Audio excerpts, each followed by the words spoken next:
என் உயிர் தம்பி தங்கைகளுக்கு வணக்கம். உங்கள் அண்ணன் எழுதிக் கொள்ளும் கடிதம் இது. ஆசிரியர்கள் யார்? தலைமை ஆசிரியர்கள் யார்? கட்டாயம் நீ தெரிந்து கொள்ள வேண்டும். இன்று இந்திய நாடு முழுக்க ஆசிரியர் தினம் கொண்டாடப்பட்டு வருகிறது.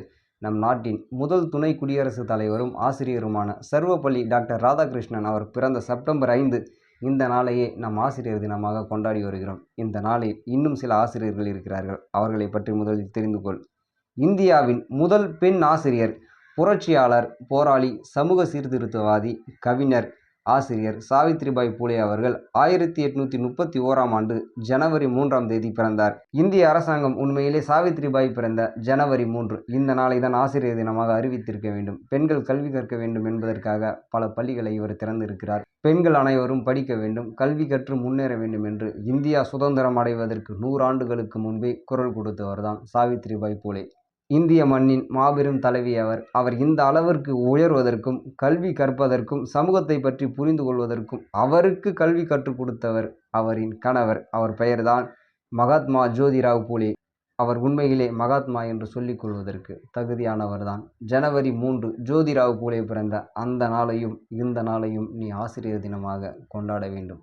தன்னை போன்ற பெண் கல்வி கற்று முன்னேற வேண்டும் என்று ஒரு பெண் சுதந்திரம் அடைவதற்கு 100 ஆண்டுகளுக்கு முன்பே சிந்தித்து இந்த மண்ணிலே போராடி இருக்கிறார். இதை கற்கும்போது எனக்கு உண்மையிலேயே பெரிய வியப்பாக இல்லை.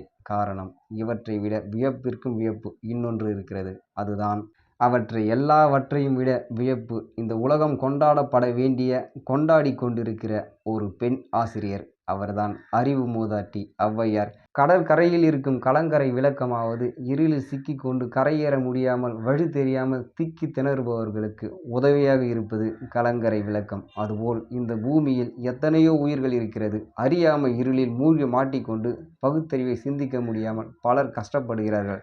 இவர்களுக்கெல்லாம் முன்மாதிரியாக 2000 ஆண்டுகளுக்கு முன்னே ஒரு பெண் தன் எழுத்தால், தன் புலமையால் இந்த உலகையே விழிக்கச் செய்திருக்கிறார். அவர்தான் உண்மையிலே பெரும் ஆசிரியர். நமக்கு அறிவையும் கட்டுப்பாடையும் சொல்லிக் கொடுத்த ஔவையார் அவர்களின் பிறந்த நாளை ஆண்டுக்கு ஒரு முறை இதுபோல் கொண்டாடுவது அவர் பெருமைக்கும் அவருக்கும் சிறுமை என்று நினைக்கிறேன். அவர் பிறந்த நாளை கொண்டாட பட்டாசுகள் வெடித்தும், வண்ண காகிதங்களை ஒட்டியும், கேக் வெட்டியும் கொண்டாட வேண்டும் என்று நான் நினைக்கவில்லை. அவர் எழுதிய நீதி நூல்களை தினம் தினம் உன் வாழ்வில் படி. ஔவையார் எழுதிய புரட்சிகரமான வரிகளுக்கு ஏற்றாற்போல் உன் வாழ்க்கையை மாற்றி அமைத்துக்கொள். உண்மையிலே அதுதான் நாம் அவருக்கு செலுத்தும் நன்றி கடன். அதுபோலவே இந்த மண்ணில் எல்லா உயிர்களுக்கும் முதல் ஆசிரியர் தாய் தந்தை. தாய் தந்தையை விட ஒரு சிறப்பான ஆசிரியர் நீ எங்கு சென்றாலும் தேடி அலைந்தாலும் கிடைக்கவே கிடைக்காது. அதே போன்று இந்த உலகில் எத்தனை பள்ளிகள் இருந்தாலும் இந்த உலக ஒட்டுமொத்தத்திற்கும் ஒரே ஒரு தலைமை ஆசிரியர் தான். அவர்தான் ஐயன் நம் ஞான தகப்பன் திருவள்ளுவர். அவர் எழுதிய மறை நூல்களே மனிதனுக்கும் மானுட தத்துவத்திற்கும் உலக உயிர்கள் அனைத்திற்கும் வேதம்.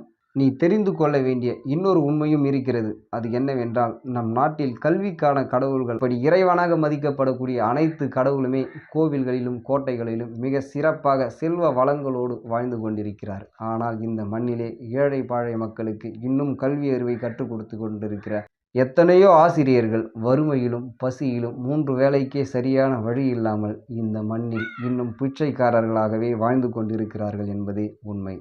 இந்த ஆசிரியர்களில் உன் அண்ணனும் ஒருவன். இப்படிக்கு நான் உங்களின் பகலவன் தமிழ்.